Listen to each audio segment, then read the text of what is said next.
Des éclairages sur l'annulation des décisions d'intégration de 209 agents dans la fonction publique et du recrutement illégal de 54 agents contractuels. Les responsables du ministère de la fonction publique étaient face à la presse cet après-midi. Forum des régions du nord du Mali, les forces vives se font entendre sur leur vécu. Ces assises initiées par la coalition pour le Mali et l'ambassade des Pays-Bas devront recenser des propositions de sortie de crise. En Guinée-Conakry, le président Alpha Condé tend la main à l'opposition pour l'organisation très rapide des élections législatives. C'était lors du 54e anniversaire de l'indépendance de la Guinée. Bonsoir à tous et merci de nous recevoir chez vous. Bienvenue aux informations que nous ouvrons par le Conseil des ministres qui s'est réuni en session ordinaire sous la présidence du professeur Diongounda Traoré, président de la République par intérim. Après examen des points inscrits à l'ordre du jour, le Conseil a procédé à des nominations. Avec moi sur ce plateau, Nyanya Aliou Traoré pour le contenu du Conseil des ministres. Nyanya, bonsoir. Bonsoir Sina Bachili et bonsoir à tous. Au chapitre des mesures réglementaires sur le rapport du ministre du Logement, de l'Urbanisme et des Affaires foncières, le Conseil des ministres a adopté un projet de décret portant affectation au ministère de l'Administration territoriale et de la décentralisation de parcelles de terrain. Par le présent projet de décret, il est affecté au ministère de l'Administration territoriale et de la décentralisation les parcelles de terrain objet des titres fonciers suivants. TF numéro 10 740 de Caille, d'une superficie de 25 ar, 0 centiares, 6 à Kouloum, cercle de Caille. TF numéro 803 de Koulikoro, d'une superficie de 20 ar, 25 centiares, 6 à Souban. TF numéro 3060 de Sikasso, d'une superficie de 18 ar, 89 centiares, 6 à Wayarma, extension nord, commune urbaine de Sikasso. TF numéro 5024 de Ségou, d'une superficie de 16 ar, 0,5 centiares, 6 dans la zone administrative de Ségou. TF numéro 1575 de Mopti, d'une superficie de 24 ar, 95 centiares, 6 à Sévaré, zone de bureau Mopti. TF numéro 572 de Tombouctou, d'une superficie de 49 ar, 0 centiares, 6 dans la zone de bureau de Tombouctou. TF numéro 953 de Gao, d'une superficie de 29 ar, 99 centiares, 6 à Sanei, commune urbaine de Gao. TF numéro 126 de Kidal, d'une superficie de 31 ar, 0 centiares, 6 à Etamba, commune urbaine de Kidal. Les dites parcelles de terrain abritent les sièges des antennes régionales de l'Agence nationale d'investissement des collectivités territoriales ANICT.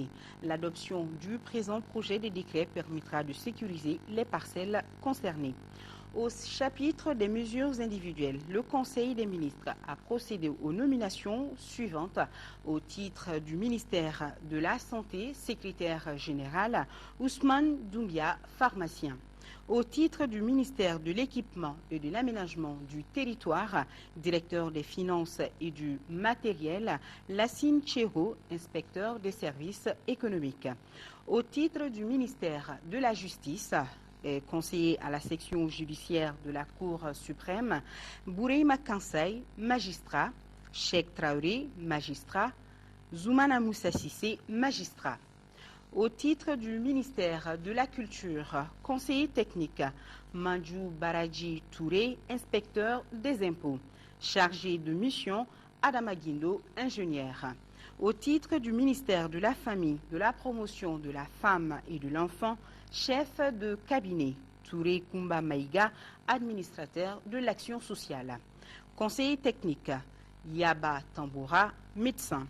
Directeur des finances et du matériel, Abdoulaye Ag Mohamed, inspecteur des services économiques. Directeur national de la promotion de l'enfant et de la famille, Bakari Traoré, professeur de l'enseignement supérieur. Au titre du ministère de la promotion des langues nationales et de l'instruction civique, conseiller technique, Mamadou Sissouma, professeur principal. Et voilà, c'est tout pour ce conseil. Merci Nyanya. Et nous poursuivons avec ce message de félicitations du président de la République par intérim à son homologue de la République fédérale d'Allemagne. La célébration de la fête nationale de votre pays m'offre l'heureuse occasion d'adresser à votre Excellence ainsi qu'au peuple allemand, au nom du peuple du Mali et à mon nom propre, mes très vives et chaleureuses félicitations. Je voudrais saisir cette occasion également pour vous féliciter de la qualité des relations d'amitié et de coopération exemplaire qui existent si heureusement entre nos deux pays et vous assurer de ma disponibilité constante à œuvrer de concert avec vous pour leur renforcement. Les forces vives de Gao, Tombouctou, Kidal et Douanza s'expriment. C'est à la faveur du Forum des régions du Nord initié par la Coalition pour le Mali et l'ambassade des Pays-Bas, une rencontre de 2 jours qui vise à écouter les populations des régions occupées sur leur vécu et à recenser leurs propositions pour une sortie de crise. Le point, c'est avec Brahma Traoré. Dites-nous ce que vous vivez et réfléchissons ensemble à une solution de sortie de crise. Ainsi peut-on schématiser ces assises des régions du nord du Mali, des assises initiées par l'ambassade des Pays-Bas et la coalition pour le Mali. 6 mois après le retrait de l'armée et de l'administration des régions du nord, sous la pression conjuguée du MNLA et des groupes djihadistes nationaux et étrangers, la coalition pour le Mali vous invite à prendre la parole, à nous édifier sur la vie quotidienne dans ces régions qui échappent au contrôle de l'État, à parler de vos combats, de vos initiatives, de votre résistance à l'occupation. C'est donc parti pour 2 jours de témoignages des jeunes, des femmes ou encore des notables des régions occupées. Ces forces vives sont unanimes. Vivre aujourd'hui au nord du Mali est un calvaire. Nous, on est dans notre maison. Nous, on ne sort même pas. On se cache dans notre maison. On ne sort même pas. Donc, quelqu'un qui ne sort pas, qui se cache, il ne peut rien dire parce qu'on a peur. On a vraiment peur. C'est l'état de psychose que nous vivons chaque jour que le soleil se lève. Qui ne fait pas de crimes? Qui ne fait pas de délits? Est-ce que l'homme peut vivre sans faire de crimes, sans faire de délits? L'homme n'est pas un être parfait. Donc c'est chaque fois que tu commets un crime ou que tu commets un délit, s'il y a le fouiller, s'il y a la caravane qui t'attend, je pense que c'est de l'inquiétude. Comment sortir les populations du nord de ce gouffre? C'est la deuxième question essentielle au centre de ces assises. Assises au terme desquelles certaines propositions de sortie de crise seront élaborées. Entre ceux qui continuent de privilégier le dialogue, ceux qui ne croient plus au dialogue, ceux qui croient que l'action militaire inévitable est la seule option, ceux qui croient que des élections et un gouvernement élu sont les préalables à toute action, il est urgent que la volonté et la voix du Mali soient entendues clairement, nettement et sans ambiguïté. Car l'air est grave. Plus de 400 000 Maliens sont considérés aujourd'hui comme réfugiés ou déplacés. Un chiffre fourni par la coalition pour le Mali. Et par rapport au nord du Mali, l'AMDH a appris avec indignation et prosternation les amputations et les exécutions sommaires dont les groupes terroristes se livrent dans le nord du Mali. L'AMDH condamne avec la dernière énergie ces actes ignobles, barbares qui violent la constitution du Mali. Et dans le même chapitre, face à la situation ambiguë qui prévaut depuis un certain temps dans notre pays, en ce qui concerne les missions assignées à la transition, la coordination des associations et ONG féminines CAFO, fidèle à sa mission de force de veille, de contrôle et de dénonciation, interpelle la communauté internationale pour une gestion rapide de la crise sécuritaire qui sévit dans notre pays depuis le 22 mars 2012. La CAFO dénonce la façon dont le dialogue pour le devenir de la nation tourne entre les hommes politiques et les seuls débiteurs d'obligations, alors que ce sont les femmes et les enfants qui payent le plus les frais. Je vous l'annonçais dans les titres, les responsables du ministère de la fonction publique et de la réforme administrative ont animé une conférence de presse cet après-midi. Cette conférence tenue au sein du département fait suite à l'annulation des décisions non conformes à l'intégration de 209 agents dans la fonction publique et du recrutement illégal de 54 agents contractuels. Le compte rendu, c'est avec Mahamadou Doumbia. Cette conférence de presse animée par le ministre de la fonction publique et de la réforme administrative chargé des relations avec les institutions fait suite à l'annulation des arrêtés pris en violation de l'article 29 du statut général des fonctionnaires et de l'annulation des décisions de recrutement non conformes au Code du travail. C'est dire, selon le ministre, que des agents ont été pris dans la fonction publique sans passer par voie de concours en novembre 2010 et des contractuels ont été recrutés sans le respect du Code du travail en février 2011. 209 fonctionnaires et 54 contractuels sont concernés par ces mesures. Chacun regarde et postule selon ses compétences, selon ses qualifications. Et le concours est organisé. Les concours sont organisés et les meilleurs sont retenus en fonction du nombre de places disponibles. Voilà comment on fait pour les fonctionnaires. Les contractuels, à partir du moment où le gouvernement et les syndicats sont mis d'accord que ces contractuels deviennent des fonctionnaires, il est strictement interdit de recruter des agents de cette catégorie comme contractuels. Les textes sont formels là-dessus. Le décret 51 de février 2011 est clair là-dessus. Certains numéros matricules obsolètes de travailleurs décédés ou de coopérants qui vivaient au Mali avaient été aussi réactivés et réattribués. En réponse à l'inquiétude de certains journalistes face à l'effet boomerang de cette décision, le ministre se dit rassuré car force doit rester à la loi et l'équité pour tous. Si un ministre de la fonction publique crie sur tous les toits, oui, mais moi je vais assurer l'équité dans l'accès à la publique et qu'il laisse passer des choses comme ça, mais quelle crédibilité il a? Ces gens-là, on va les remplacer. Pas au même poste. Numériquement, on va les remplacer. Pour ces problèmes actuels et ceux de faux diplômes qui ont aussi fait couler beaucoup d'encre, les enquêtes se poursuivent avec l'implication du vérificateur général. Et puis le ministre de l'Éducation nationale et de l'alphabétisation informe les élèves et les parents d'élèves que les orientations des élèves admis au DF session de juillet 2012 sont disponibles à partir de ce mercredi 3 octobre 2012 sur le site web du ministère de l'Éducation et dans les académies. Le site du ministère est le suivant, vous allez le voir au bas de votre écran, www.education.gov.ml www.education.gov.ml.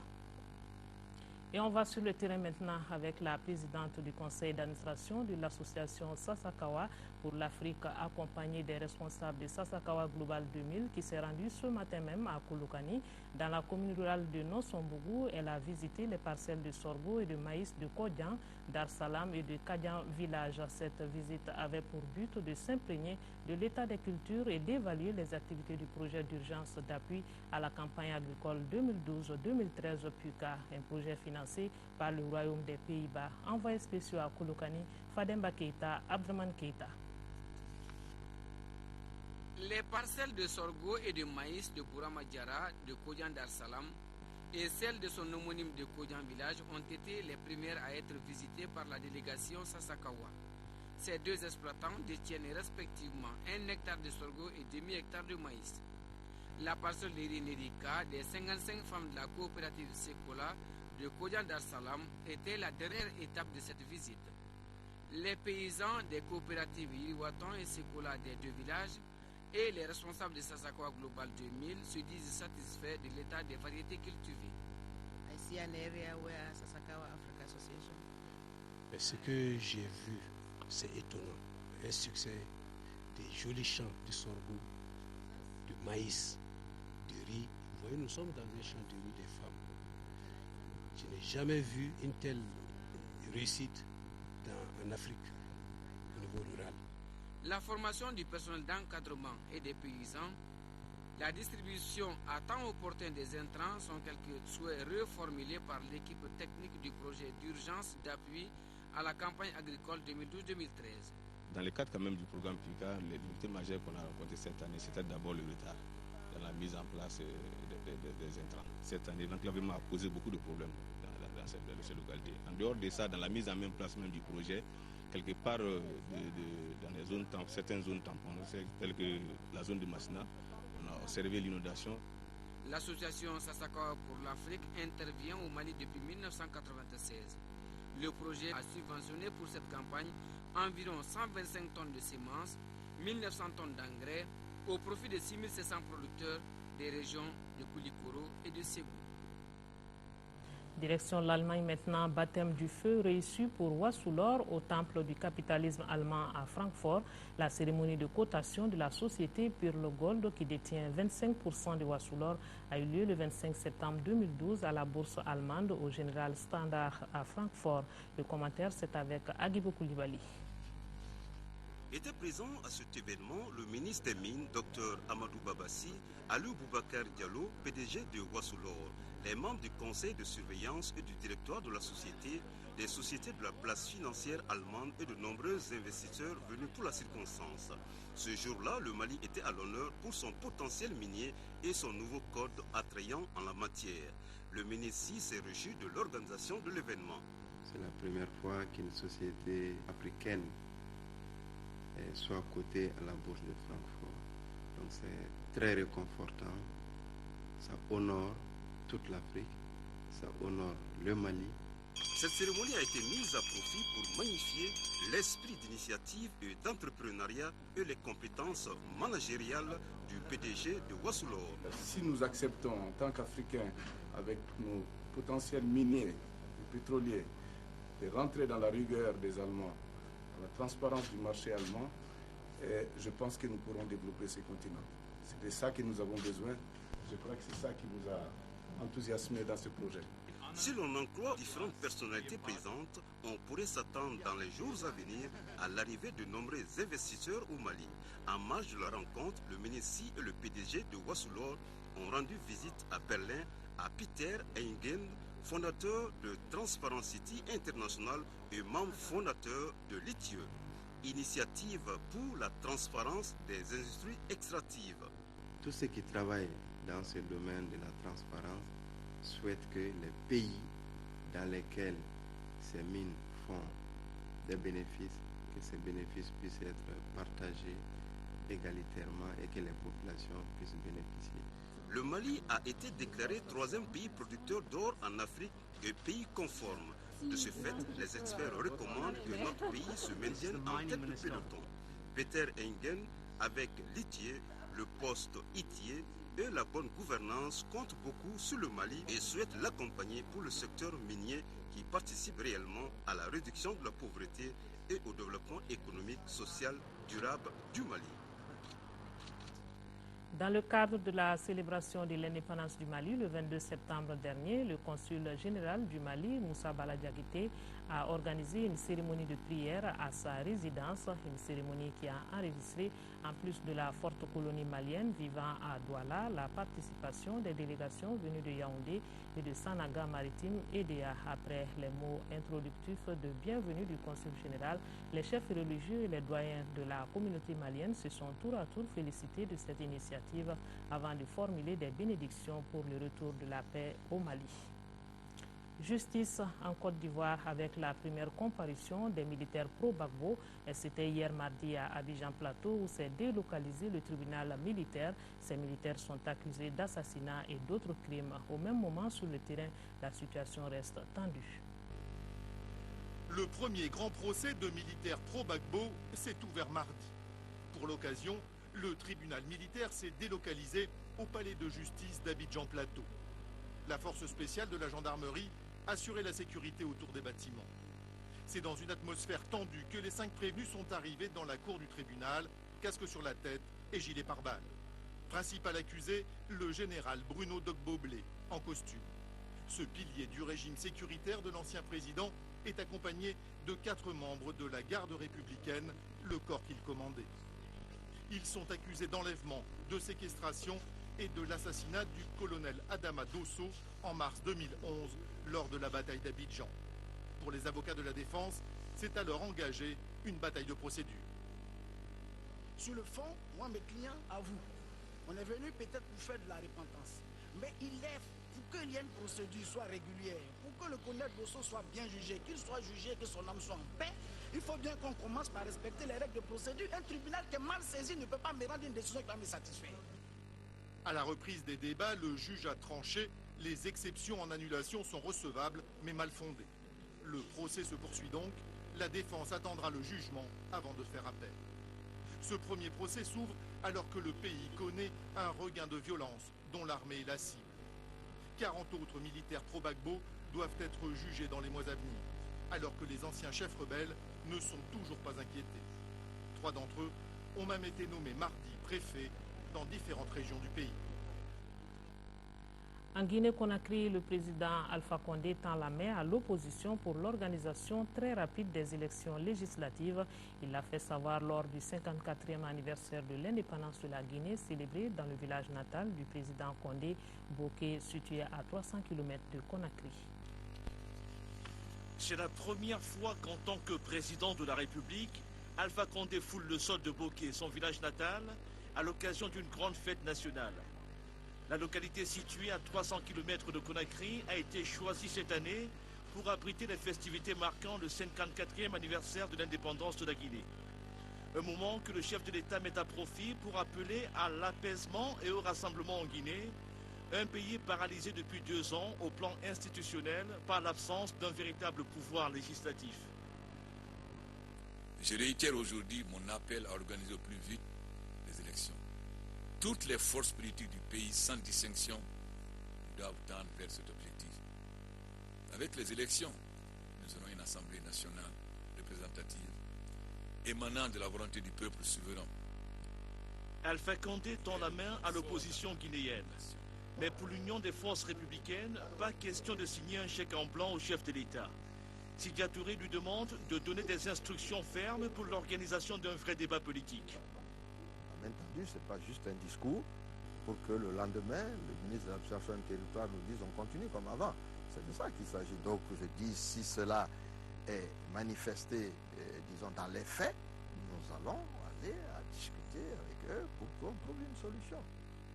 La solution à la crise institutionnelle, selon l'opposition, passe par la résolution immédiate de 2 problèmes. La recomposition de la Commission électorale nationale indépendante et la confection d'un fichier électoral fiable. Pour Sidya Touré et les principaux leaders de l'opposition guinéenne, ces 2 points sont essentiels, voire non négociables. Communiqué du parti SADI, le 7 octobre prochain se déroulera une épreuve décisive pour le peuple vénézuélien. Il s'agit de l'élection présidentielle qui mettra aux prises 2 options farouchement opposées. Le parti SADI réaffirme donc son soutien résolu au candidat Hugo Chavez et met en garde contre toute ingérence dans les affaires intérieures du Venezuela qui, en 14 années, a organisé les élections les plus démocratiques du monde et qui ont toujours été certifiées par les observateurs internationaux les plus crédibles. Handicap International et ses partenaires volent au secours des élèves déplacés du Nord. L'ONG vient de procéder au lancement de son projet Accessibilité universelle aux services de base avec la remise de kits scolaires à 1035 élèves de certains centres d'animation pédagogique des communes 5 et 6 du district de Bamako. Adama Koulibaly pour le reportage. Les élèves déplacés du Nord bénéficiaires de ces kits scolaires sont du premier et du second cycle fondamental des écoles des communes 5 et 6. 1035 élèves déplacés sont bénéficiaires de ces kits. Le kit est composé d'un sac contenant des livres, des cahiers et plusieurs autres petits outils scolaires. Ces bénéficiaires ont été choisis dans les écoles des centres d'animation pédagogique rive droite, notamment Banangabougou, Faladje, Kalabankroa et Torokorobougou. Ces CAP ont reçu l'appui de Handicap International à travers son projet Accessibilité universelle aux services de base. Un geste de solidarité hautement salué par les responsables de l'école. Le droit pour tous à une éducation de qualité, seul l'exercice de ce droit serait en mesure d'ouvrir à tous les fils du Mali la voie d'accès aux qualités et compétences nécessaires. Le projet s'étendait sur plusieurs autres localités du Nord, mais avec la situation de crise, les activités de ces localités occupées sont ramenées dans d'autres zones. Suite aux événements qu'a connu et que connaît encore le Nord Mali depuis le mois de janvier 2012, Handicap International, en accord avec ses partenaires financiers, a accepté donc de réorienter les activités sur les communes 5 et 6. Le projet a pour but de sensibiliser les décideurs sur l'insertion sociale et la participation citoyenne des personnes vulnérables. Handicap International est aidé par l'Agence française pour le développement AFD et la région Rhône-Alpes. Nous sommes toujours dans les actions humanitaires. Le Rotary Club de Kati vient de remettre également des kits scolaires à 300 élèves de 3 établissements publics de Kati. Outre ces kits, le bureau Rotary Club de Kati s'engage à payer leurs frais de scolarité. Le parrain de cette 9e édition est le capitaine Amadou Ayassanogo. La cérémonie symbolique des remises s'est déroulée dans la cour de l'école fondamentale de Toubana, où est allé voir Garibo Pérou. 300 élèves de la première année à la 6e et avec leur maître de l'école de Toubana, Garan et Soni Kenyi dans la commune de Kati viennent de recevoir des kits scolaires offerts par le Rotary Club de Kati. Ce geste à l'endroit des enfants démunis en ce mois d'octobre, mois de la solidarité dans notre pays, exprime l'humanisme du Rotary Club qui intègre plusieurs autres actions dans son plan d'action. Nous sommes là pour appuyer les communautés, pouvoir servir les plus démunis. Nous avons un plan d'action qui s'inscrit sur 3 ans. Nous prévoyons d'équiper le centre de santé de Kati et nous avons une action d'envergure qui est le traitement des déchets solides à Kati. Cette action de la part du Rotary Club de Kati renforce, selon les responsables de l'éducation, la culture de l'excellence recherchée par nos autorités. Cette remise de fournitures scolaires rentre vraiment dans le cadre de l'amélioration de la qualité de l'éducation que nous recherchons depuis des années. Cette année, le Rotary Club de Kati a choisi le thème de la paix. Le porteur du message du capitaine Amadou Ayassanogo, parrain de cette 9e édition, a invité les bénéficiaires à la rigueur et à la ténacité dans les études. Cette annonce avant d'ouvrir la page sport, la session d'octobre, dite session budgétaire de l'Assemblée nationale, est ouverte depuis lundi dernier. Vous pourrez donc suivre ce soir après ce journal l'intégralité du discours prononcé par le président de l'Assemblée nationale par intérim, Younousi Touré, à l'occasion de cette rentrée parlementaire. À suivre donc après ce journal. Du sport maintenant, la piscine olympique, après des longs mois de fermeture pour cause de mauvaise gestion, est réouverte depuis cet après-midi. La cérémonie était présidée par Amé Founé Mahalmadan, ministre de la Jeunesse et des Sports. Le compte rendu, c'est avec Bouakar Sissoko. Inaugurée depuis septembre 2010 et fermée pour des problèmes de gestion, la piscine olympique du stade Modibo Keïta reprend du service. Ceci relance du coup les activités de la Fédération malienne de natation. Cette cérémonie qui nous permet de lancer les activités de la piscine permettra à coup sûr à la Fédération malienne de natation d'ici la fin de l'année au moins 3 compétitions. Nous avons prévu le championnat, nous avons prévu une coupe du président directeur de la Sotelma Malitel, qui est le sponsor numéro 1 de la natation. Et nous avions aussi prévu une coupe du directeur des douanes. Cette réouverture de la piscine olympique devra permettre à la jeunesse de tirer le maximum de profit. Quant aux athlètes, ils ont désormais une infrastructure adéquate à leur disposition pour améliorer leur performance sportive. Mon département s'engage à faire de cette piscine olympique l'une des meilleures de la sous-région. Je souhaite qu'elle soit utilisée à bon escient, car elle est le fruit d'énormes efforts consentis par l'État. Du reste, son exploitation sera désormais faite de manière à soulager le budget national de certaines charges courantes d'entretien. Au cours de la cérémonie d'ouverture, les Aiglones basketteuses, vice-championnes d'Afrique, ont été présentées au public. Retrouvez désormais dans vos librairies un nouveau livre intitulé « Histoire politique du syndicalisme malien », une publication de Ahmed Sidibé. Le livre édité par l'Harmattan explore les conditions de politisation du syndicalisme malien de l'indépendance au lendemain des événements du 26 mars 1991.